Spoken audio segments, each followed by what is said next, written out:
Bom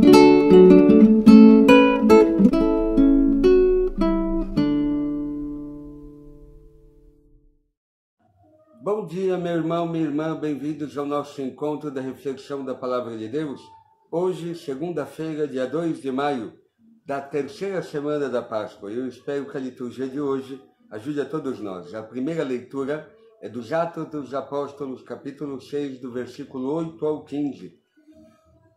A igreja cresce, depois de Pentecostes, com a pregação, o anúncio, tanta gente se convertendo, etc. Teve um pequeno problema dentro da comunidade, os de origem hebraica, aliás, os de origem grega, reclamando com os de origem hebraica que as suas viúvas não eram assistidas na distribuição das mesas, se elege os 7 diáconos, enfim. A igreja começa a enfrentar os primeiros problemas, as primeiras dificuldades da sua missão, da vida da igreja, daquilo que é a obra de Cristo em nós, na sua igreja, o fruto do Evangelho na igreja. Mas também começa agora a perseguição. Se há uma marca registrada na vida da igreja e que, de fato, anima a todo cristão católico a ter um fogo, um zelo dentro dele por testemunhar Cristo, estar tão apaixonado por Cristo, como dizia o profeta Jeremias: Tu, Senhor, seduziste-me e eu me deixei seduzir. Não gostaria mais de falar em teu nome porque me faz sofrer. Quando falo tenho que gritar, violência, opressão, mas não consigo deixar de falar no teu nome. Ou seja, quando a pessoa está apaixonada por Deus, por Cristo, pela esta vida divina que Deus nos concedeu no batismo, ele arrisca a própria vida. E aqui vamos acompanhar Estevão, o diácono Estevão, Santo Estevão, no seu martírio. Começamos este trecho, a leitura de hoje, o início, eu diria, do martírio de Estevão. Porque apresenta Estevão pregando, fazendo prodígios, sinais no meio do povo. Mas alguns de uma sinagoga, chamada da Sinagoga dos Libertos, junto com outras pessoas, queriam derrotar, colocar Estevão, contradizê-lo, e não conseguiam. Aquele que vive no Espírito de Cristo tem uma sabedoria, algo dentro dele que lhe dá discernimento. E aqui Estevão, ninguém conseguia vencê-lo na sua sabedoria. E o que acontece? Arrumam falsas testemunhas para acusá-lo diante do Sinédrio. Então é o que nós vamos ver na leitura de hoje. Estevão é levado, por causa de falsas acusações, diante do Sinédrio. E o Sinédrio pergunta: olha, e aí, é verdade isso que estão te acusando? De que você realmente fala mal desse lugar santo, do templo e tudo, e quer perverter a lei de Moisés, enfim, não? E aqui vemos Estevão sendo colocado diante do Sinédrio. O que tem a ver isto com a nossa vida? Se eu e você queremos ser de Cristo, não tenhamos medo da perseguição, da pessoas que não nos contradizem, mas se eu de verdade vivo no Espírito de Cristo. Espírito de Cristo não é quando alguém me agride a minha fé, e eu saio em resposta e deixo esse homem justiceiro da raiva, o ódio, a mágoa, e me defendo, mas com ódio, com raiva, não com o Espírito de Cristo.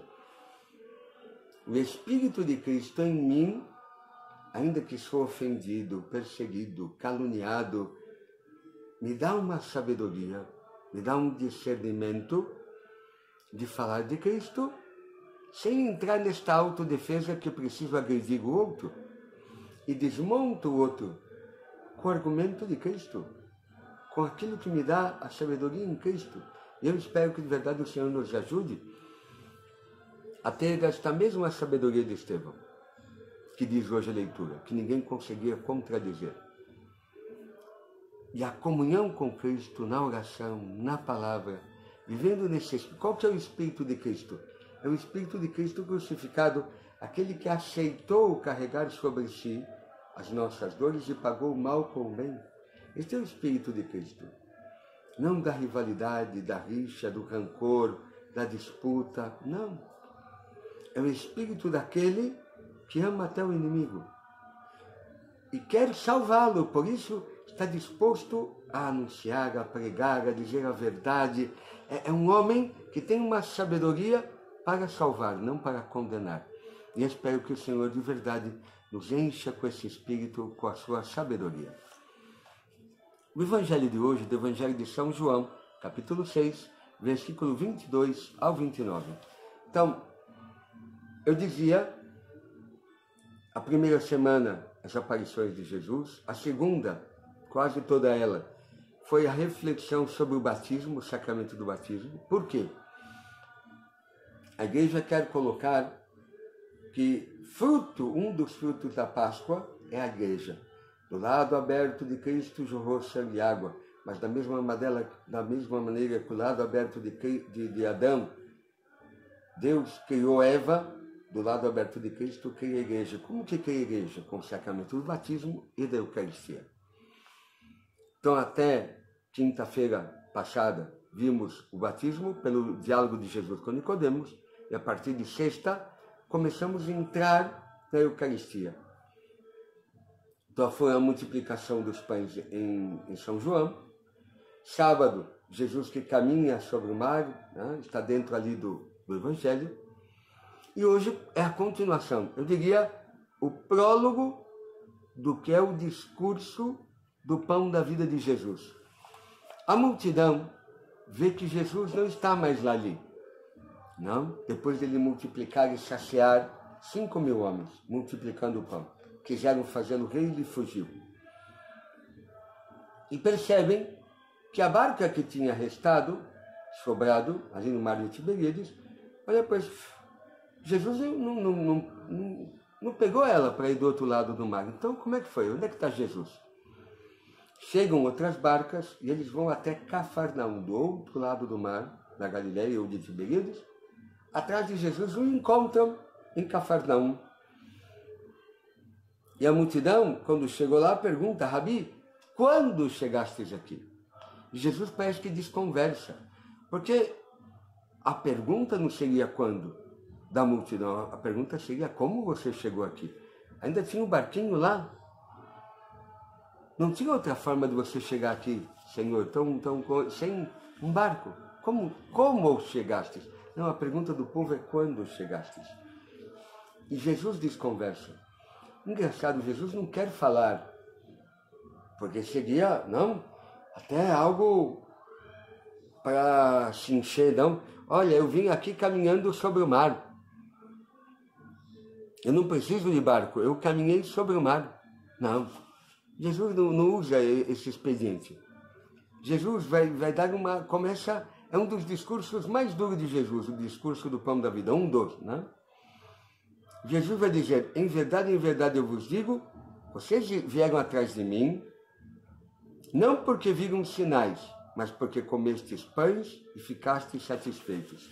Ou seja, que queriam fazê-lo rei. Porque olha, este aqui que multiplica pão, peixe, que maravilha, acabou o problema da fome. Fazemos ele rei, e este homem resolverá todos os nossos problemas de falta de dinheiro, falta de trabalho, falta de comida. E Jesus não é rei para este mundo. Ele é rei, sim, mas é rei do céu, da eternidade, e quer levar todos para nós. Quer que a gente, eu diria, se desligue das coisas da terra para ligar-se às coisas do céu. Saber que sim, aqui temos que viver, trabalhar, comer, vestir, mas aqui, nós vamos ver agora na continuação, Jesus está convidando eles a ter um pão que não perece, um pão que jorra, que dá a vida eterna, um pão que sacia de verdade, que é a vida que a gente recebe em Cristo. O pão é o próprio Cristo. comer a Cristo é comer toda a realidade de Cristo. A sua pessoa, a sua doutrina, a sua tudo, a sua paixão, eu diria, a sua cruz. É comer Cristo total. E é isto que é o grande alimento. Por isso Jesus diz, olha, vocês não vieram vendo aquele sinal da multiplicação, vocês deveriam acreditar que eu sou o Messias, que eu sou o novo Moisés, e que eu agora não tenho para dar para vocês um alimento que já não é mais o maná que os nossos pais comeram e morreram. Não. Tenho um alimento para dar a vocês, que aquele que come não morre, tem a vida. Que vai dizer depois durante o discurso, que acompanharemos, Jesus vai dizer, sou eu, a minha carne, o meu corpo, beber o meu sangue. É ter a vida em mim. É isto que vai te dar um alimento para a vida eterna. Não? E por isso ele vai dizer, esforçai-vos, não pelo alimento que se perde, mas pelo alimento que permanece até a vida eterna e que o Filho do Homem vos dará. Por que o alimento que a gente come se perde? Uma parte dele vira os nutrientes que a gente precisa do corpo, outra parte vai para a fossa. Não? E você tem que comer de novo. Aqui se fala de um alimento para a vida eterna, para o céu. Não? E que Jesus tem para nos dar. E aí o pessoal pergunta, olha que coisa. Outra vez são perguntas interessantes do Evangelho, não dá para mim ser tão detalhista e longo. O que devemos fazer para realizar as obras de Deus? Aqui o pessoal, a multidão, está achando que vida eterna, céu, para obter esse pão, preciso fazer coisas. Não tenho que fazer nada. Não no sentido deles. Quantos jejuns, quantas procissões, quantas missas, a gente pensaria hoje, quantas novenas, quantos terços, o que eu tenho de fazer para ter direito a receber este pão? E Jesus tem que corrigi-los, não é o que... A obra de Deus é outra. A obra de Deus é que vocês acreditem naquele que Ele enviou. Está falando dele mesmo. Se quer ter vida eterna, não é fazer coisas. É acreditar em Jesus. É acreditar que a vida vem pela cruz, por uma vida crucificada, morrer a esse mundo, as suas paixões, as suas veleidades, tanta coisa. E me ligar-me às coisas do céu. Viver aqui como um cidadão do céu. Isso é que dá a vida. Mas não é fazer coisas. A missa, a oração, o terço é para alimentar, eu diria, fazer crescer, fazer desenvolver em mim a vida divina que eu já tenho. Não são coisas as quais eu faço para ter direito à vida. A vida já foi me dada de graça, gratuitamente, pelo Filho do Homem que quer me dar. Agora se trata das outras coisas para que esta vida cresça, floresça, desenvolva em mim. Espero que de verdade o Senhor nos ajude a nunca perder este pão, que é Ele, que nos sacia, que é a sua palavra, sua doutrina, o pão, o sacramento, a Eucaristia, tantas coisas, a penitência, a conversão. Eu espero que o Senhor nos ajude a todos nós. Termino, hoje a igreja celebra Santo Atanásio, o santo dos primeiros séculos da igreja. Muito importante, a gente tem que olhar os santos e ver aquilo que Deus realizou neles e aquilo que Deus quer realizar em você e em mim. E hoje, celebrar a memória deste santo, eu espero que de verdade ajude a cada um de nós. Por isso eu farei a oração coleta da missa, da memória de Santo Atanásio, bispo, um homem muito importante. Eu não vou contar a história porque não é o objetivo do nosso programa, mas eu espero que você hoje escute um pouquinho a vida deste santo e se encante, deseje a santidade na tua vida. Oremos. Deus eterno e todo-poderoso, que nos destes em Santo Atanásio, um exímio defensor da divindade de vosso Filho, concedei-nos por sua doutrina e proteção, crescer continuamente no vosso conhecimento e no vosso amor. Por nosso Senhor Jesus Cristo, vosso Filho, na unidade do Espírito Santo. Amém. O Senhor esteja convosco, Ele está no meio de nós. Abençoe-vos o Deus Todo-Poderoso, Ele que é o Pai, o Filho e o Espírito Santo. Amém. Até amanhã, meu irmão, minha irmã, para esse nosso encontro da reflexão da Palavra de Deus.